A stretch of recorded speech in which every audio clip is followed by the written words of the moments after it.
the international community must prepare for the worst. And the worst is that the RSF will attack al-Fasher.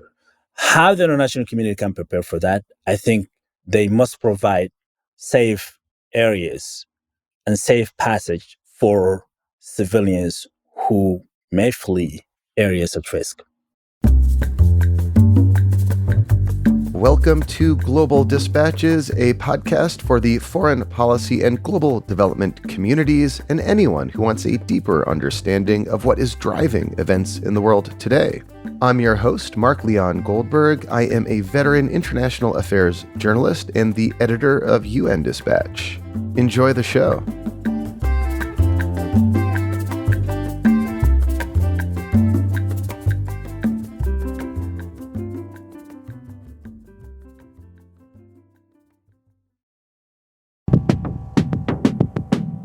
El Fasher is the largest city in Sudan's Darfur region. It is also one of the only cities in Darfur that has not fallen to the paramilitary rapid support forces in a civil war which broke out last year. However, at time of recording, it looks as if an attack on El Fasher was imminent. The RSF has surrounded the city and is laying siege. The United States, United Nations, and key players around the world are urging against this impending attack, but it is not clear that the RSF will be restrained. There are deep concerns for the fate of at least 800,000 people trapped in El Fasher for the fact that the RSF is a genocidal militia. The RSF is the rebranded Janjaweed Militia, which carried out the Darfur genocide 20 years ago. And since a full-scale civil war broke out in Sudan in April 2023, the RSF has reprised many of their genocidal tactics of targeting non-Arab ethnicities in Darfur for annihilation. My guest today, Mutassim Ali, is a legal advisor at the Raoul Wallenberg Center for Human Rights. Last week, the Wallenberg Center published a report of compiled evidence demonstrating that genocide is ongoing in Darfur and is being perpetrated by the RSF against non-Arab groups. We discuss at length how they came to that conclusion. Mutassim Ali is also from El Fasher, so we discuss the looming RSF assault on that city and what, if anything, can be done to prevent this attack. Sudan is the largest humanitarian crisis in the world. This episode is part of our ongoing series on the atrocities in Darfur and the civil war in Sudan, which unfortunately is getting scant media attention, at least compared to the sheer scale of this ongoing calamity. Please support this effort by becoming a paying subscriber to Global Dispatches by visiting globaldispatches.org or upgrading your subscription in the Apple Podcasts app. We are able to do these kinds of episodes with such frequency because of listener support. So thank you. You can visit the show notes of this episode to find links to globaldispatches.org. Now here is my conversation with Mutassim Ali, legal advisor at the Raoul Wallenberg Center for Human Rights.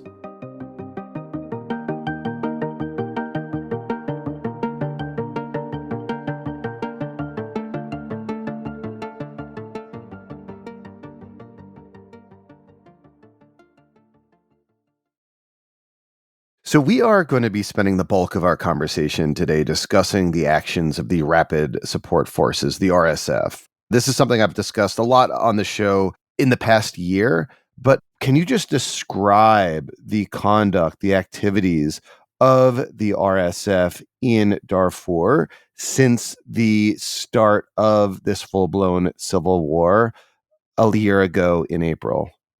I just want to note that the RSF, now that fighting the Sudanese armed forces, they were actually aligned together in the beginning of the Darfur conflict. They were created by the Sudanese government. They were trained by the Sudanese armed forces. And so they were working together and committing atrocities in Darfur. So they were partners in crime in the early 2000s genocide. Now, the current war The fallout between the weapon support forces and the Sudanese armed forces occurred on April 15th, 2023. There were many reasons. Some of them say power struggle for more economic resources, fear of accountability, and the like. But what is really clear is that the two generals, the commander of the Sudanese armed forces, Burhan and Hemeti, who is the commander of the rapid support forces, his full name is Muhammad Hamdan Dagalo. Better known as Hemeti. Yes, everybody knows him as Hemeti. And so the underlying crisis between the two generals is really the competition for power. To the RSF's conduct in Darfur in the context of the current war, I must note that the rapid support forces, the RSF, never ceased to commit atrocities in Darfur, even during the transitional period, especially in West Darfur.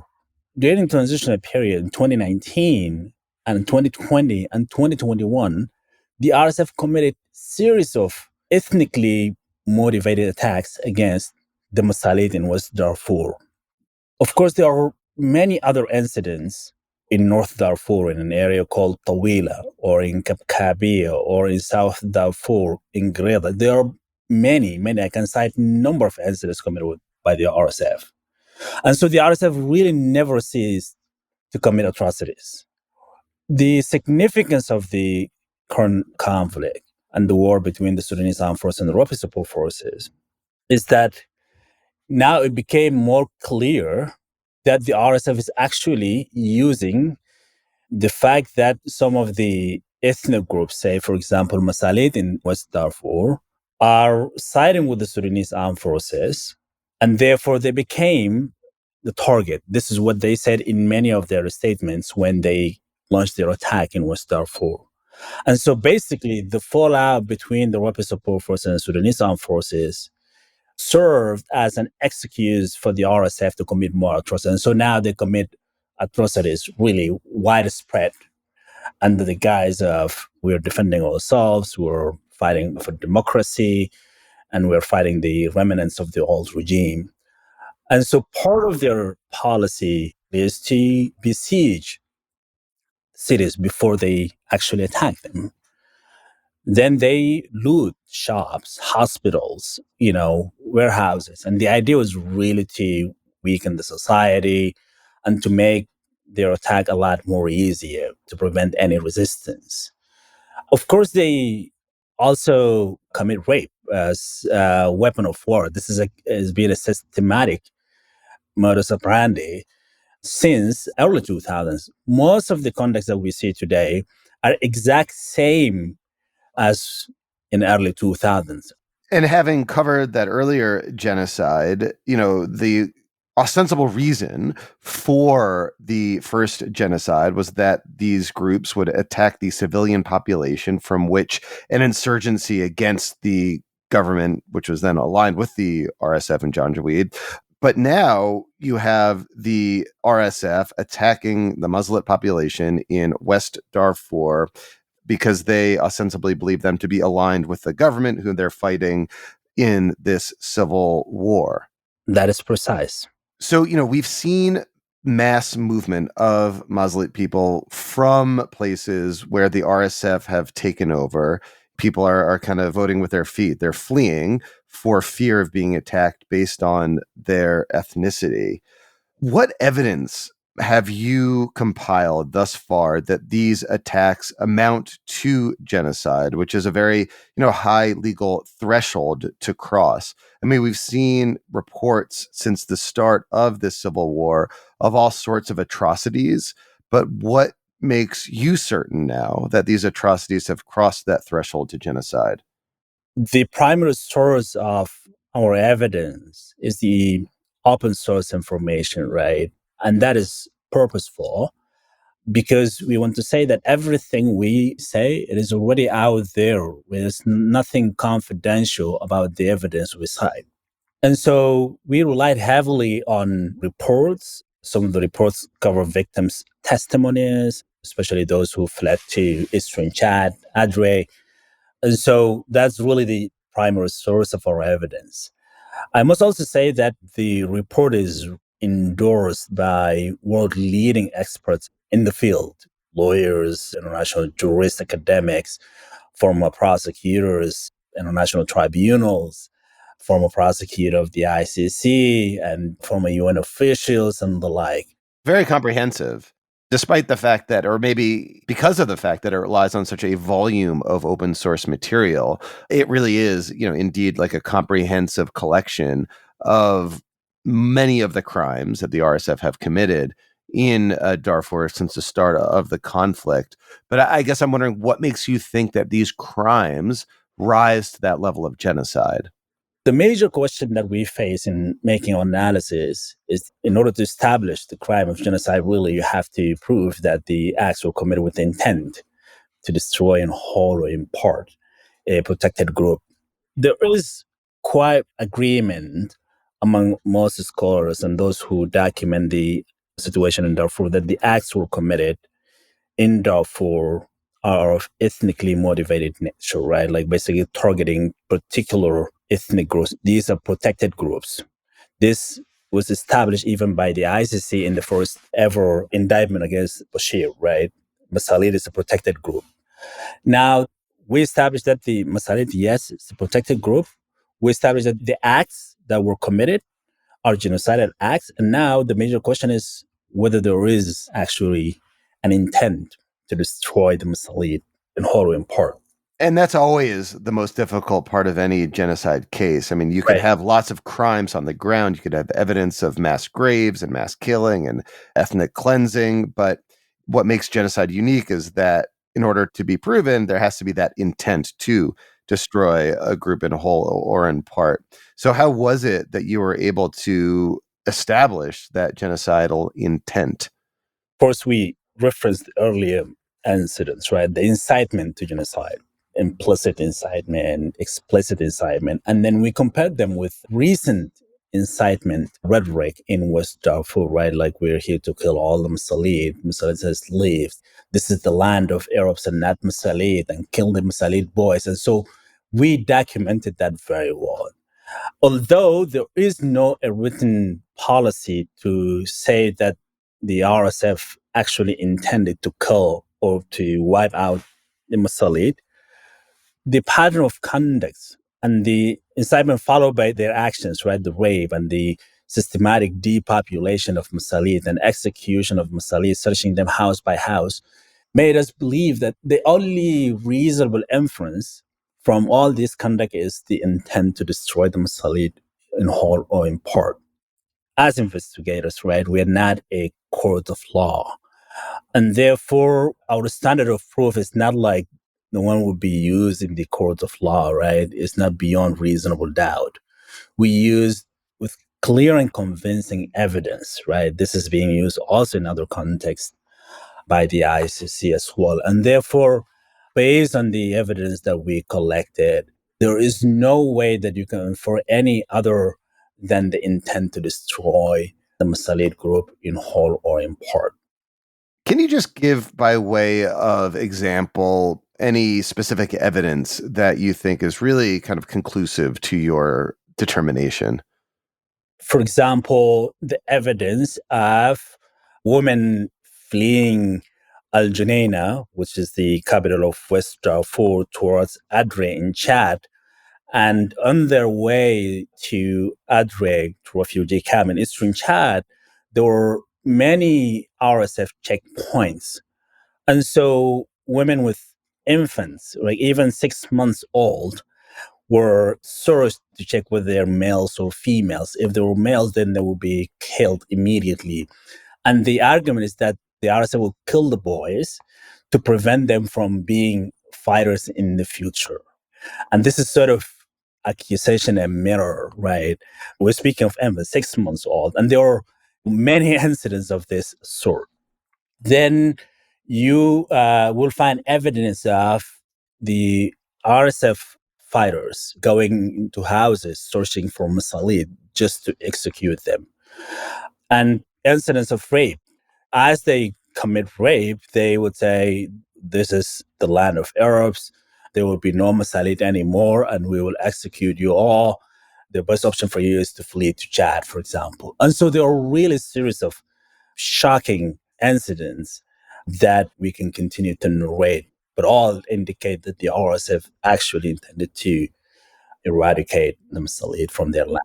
And your report makes clear these weren't just like isolated incidents. This was like a very common pattern of behavior over the course of the year that led to your genocide conclusion. One really interesting thing about your report is that while it does establish, I think, conclusively that RSF is committing genocide, it also suggests very strongly that certain state parties to the Genocide Convention, like the United Arab Emirates and Chad, are complicit as well. Could you describe how it is you concluded, for example, that the United Arab Emirates is also implicated in the genocide of the Masalit by the RSF? The relationship between the RSF and the United Arab Emirates go back to 2014 when the RSF soldiers were sent to Yemen to fight on behalf of the Emiratis and Saudis, right? They were getting a lot of financial support, military supplies, and the like. But since the outbreak of the April 2023 war, we've been able to document and read many other credible reports about the UAE's direct support of the RSF. These reports include UN panel of experts on Sudan. Other open source investigative journalists documented the UAE's support through Libya, through Chad, through Central African Republic. And we're able to also see that the UAE is using Chad as a place to support the RSF by building sort of quote unquote humanitarian hospital in eastern Chad in Unjoro City. Also, not just a humanitarian hospital, hospital to serve as a. It was a pretext, right? I remember reading that report. It's basically the UAE established this quote unquote hospital An airport in Chad, but used the idea that they were transporting humanitarian goods as a cover to actually transport arms and munitions to the RSF, which they then used to carry out their genocide against the Masalit people. Right. And so there was really quite extensive evidence of the UAE using Chad as a place to support the RSF. And of course, we have other confidential evidence that we have not used in our report. But again, the UAE support is quite well documented, including, as I mentioned, by the UN panel of experts on Sudan. And actually, even the US found those reporting as credible. It seems at this point you have this situation where the most powerful army in Sudan is the RSF. They are committing genocide against the Masalit people and are being supported by a very wealthy country that carries a lot of diplomatic weight in the UAE and the neighboring country, Chad. Absolutely. It's like a recipe for complete disaster. Right. And by the way, the UAE's support or complicity is not only because of sending military supplies to the RSF through Chad or Central African Republic or Libya, but also the fact that some of the RSF affiliated companies are based in the UAE. For example, some of the companies that were recently sanctioned by the US government, by the Canadian government, by the UK government, and by the EU as well. Junaid and Tradif. And these are basically like front companies that are used to make money for the RSF. Exactly. And therefore, what we're saying is that under the Genocide Convention, to which the UAE is a third party, the UAE could have acted to prevent, right? Because it has leverage over the RSF, right? And it failed to do so. This is number one. And second, it is actually also complicit in providing funds and arms. And there is no chance that the RSF could actually sustain this long fight without having a backing from a state like the UAE. So we are speaking on Thursday, May 2nd. And by the time this episode is released, it may be the fact that the RSF is attacking or has already attacked one of the largest cities in the region, El Fasher. The United States government, the UN, everyone is saying, please do not attack this city. This is going to cause a humanitarian catastrophe. If indeed the RSF does carry out this attack on El Fasher, what would you expect to happen based on all that you know about the RSF? So definitely the consequences will be more catastrophic in terms of numbers, right, than what we have seen in Al Junaina. The capital of West Darfur, which RSF sacked over there last summer. Right. And there are a couple of reasons why I believe that Al Fasher will be more tragic. Al Fasher now is home to, according to the UN, 800,000 people.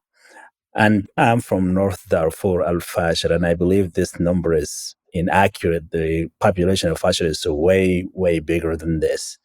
But let's, rely on the UN numbers. There are about 800,000 people. That most of these people have already displaced from other places that captured by the RSF. Others have been displaced persons for more than 20 years since the first genocide, right? They live in an IDP, internally displaced persons camp around Al Fasher. And so, because of this huge number of people in Al Fasher, the attack on Al Fasher by the RSF would definitely result in more casualties. This is number one. Number two, in Al Junaina, capital of West Darfur, there was perhaps a walkable distance to Al-Rasidi, refugee camp in eastern Chad. In Al Fasher, there's no possible way that people can flee to Chad. Al Fasher is in the middle of pretty much nowhere. And it is now encircled by the RSF. And so basically, people have nowhere to flee to. Adding to this, it is now dry season in Sudan, and Al Fasher is surrounded with desert lands. And so, even if people were able to flee the city of Al Fasher, probably they would not be able to survive the desert. And therefore, an attack on Al Fasher would definitely be a lot more tragic. And it is exactly that reason why we think our report is timely in alerting the international community and people of conscience to prevent what we have seen already in Al Junayn and in other parts of Darfur from happening again in Al Fasher or anywhere else in Darfur. Yeah, I mean, this is the same set of actors once again surrounding and trying to sack a city. You've well documented their intent to be genocidal. You said you are from El Fasher. What are you hearing from people in the city right now who are essentially trapped, presumably some of your friends and family? Absolutely. Speaking to people there just to know how they're doing and how they feel about the situation. What are the ways we can help? And people are just scared, right? A lot of people actually gave up. I mean, there is nowhere they can go. And even if there are some pathways, people do not have the means to leave Al Fasher. And therefore, people are just giving up and they say, we'll wait for our fate. This is not the first time they think of fleeing for safety. This is being a consistent way of life for them. The saddest part about this is that for a lot of people in Al Fasher, it became part of their daily experience to hear gunshots and people being killed here and there. And it is unfortunate to normalize something like that. And therefore, I think people are really, really nearly giving up for what is to come because they just do not see a way out of this unless the international community acts decisively and change the course of history. But people, they're not really hopping a lot because the international community has already failed several times in the context of Darfur. And so that is the saddest image that we continue to hear from people there. Do you suspect that this attack will happen? I have reasons to believe that this attack is imminent and it is really a matter of when, not if, because the RSF is determined and I take them by their words. They take Al Fasher as a military objective. and they encircled Al-Fasher. They took, they razed 9 to 11 villages west Al-Fasher. They took one of the biggest cities in northern Al-Fasher called Malit. This is sort of a gateway to Al-Fasher. It's a big city in Darfur that most of the humanitarian aid or supplies come through Malit. And so everything that the RSF is doing these days, they really indicated they're attacking Al-Fasher. It's just about when. And then, of course, in addition to that, the same incitement that we have heard against the Masalit in West Darfur are now being used against the Zagawa and Four in North Darfur. And these are two other ethnic groups. The Masalit are not predominant in northern Darfur, but the Zagawa and the Fur are predominant in El Fasher. And you're concerned that you're hearing the same kind of anti-Masalit rhetoric that we heard earlier, now again targeting these other non-Arab ethnic groups. Absolutely. And these are the exact indications that will make us believe that the RSF is going to attack Al Fasher unless there is really a big thing happens on the international community's front. And of course, the ongoing recruitments from all parts of Darfur, the RSF now is taking control of 4 other states in Darfur.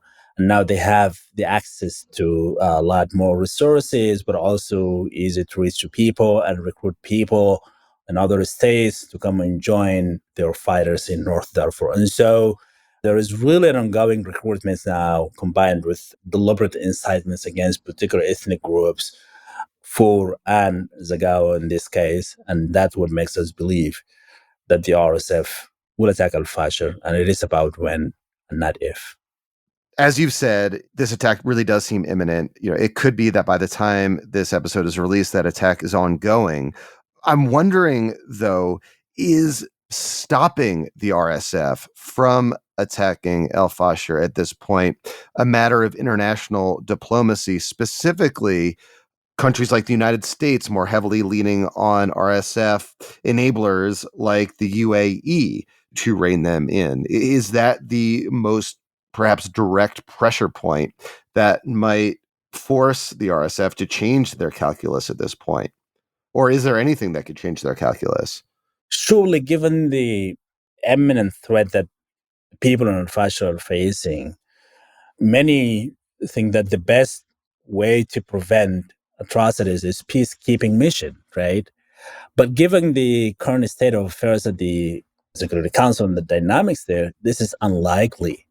And so, what is the next thing that probably will influence the attack on Al Fasher? Definitely direct pressure on the UAE, given the leverage that the UAE has over the RSF and its leaders. This is going to be extremely helpful.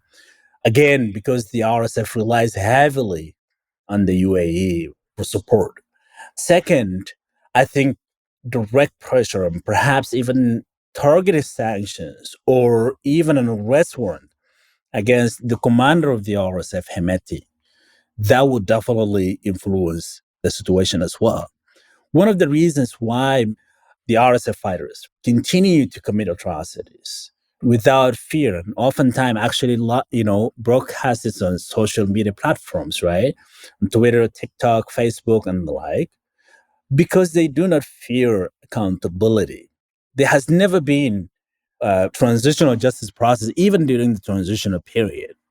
And so that prevalence of impunity sort of rewarded the RSF because the war is paying off for them. They can loot, they can make more money. And therefore, by targeting their leaders, they may fear. And so I think those are the direct things that people can do at the international level. But also, I think that would not guarantee 100% that the RSF will not attack Al Fasher. That definitely will influence the situation, but probably will delay the attack on Al Fasher. But I do think that the international community must prepare for the worst. And the worst is that the RSF will attack Al Fasher. How the international community can prepare for that, I think they must provide safe areas and safe passage for civilians who may flee areas at risk. So your answer just now and the report on genocide in Darfur demands a key question. What opportunities exist for accountability for war crimes that have been committed, to include genocide? Under normal circumstances, the most effective way to hold perpetrators to account will be domestic accountability mechanisms. But this is absent in the case of Sudan. We don't have even a functioning government in the country. And therefore we cannot rely on, national or domestic mechanism.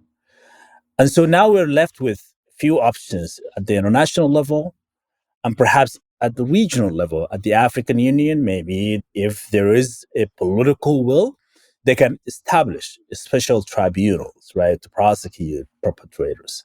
But I also see that as unlikely, given how some of the African states are welcoming Hemeti and the leaders of the RSF in South Africa, for example, in Ethiopia, Kenya, Uganda, Djibouti, and the like, even Rwanda.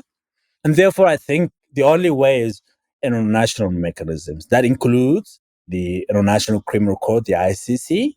And now I know that the prosecutor general is investigating and the situation in Darfur, especially in West Darfur.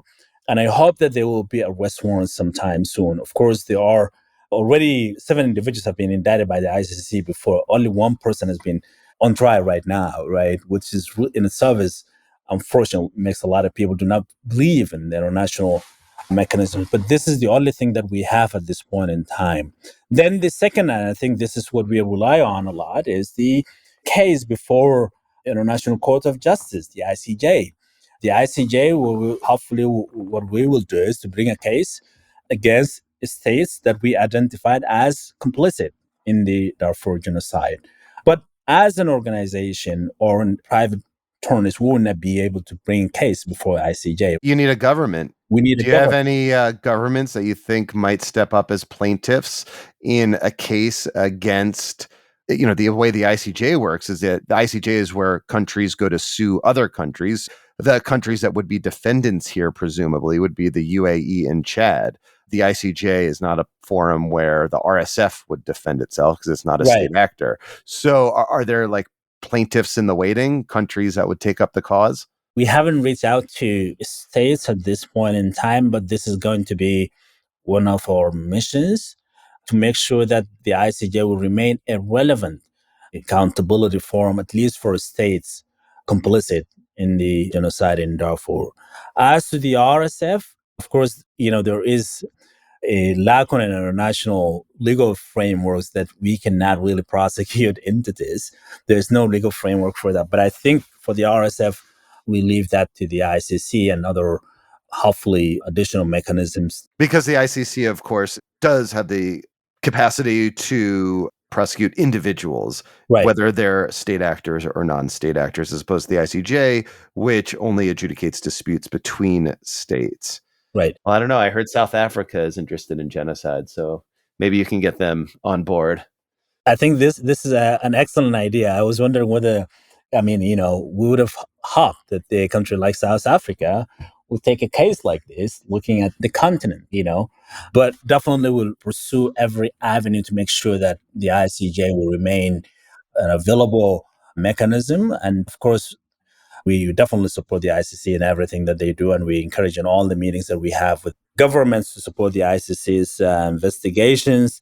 Unfortunately, the ICC cannot try all individuals involved in the atrocities. We know that thousands of people have engaged in atrocities. The ICC may only have capacity to try senior leaders, but I think that will still be important until hopefully there will be peace in Sudan and there will be an actual true transitional justice in the country to prosecute all the involved. Tassim, thank you so much for your time and for this valuable report. Thank you very much, Mark. Appreciate it.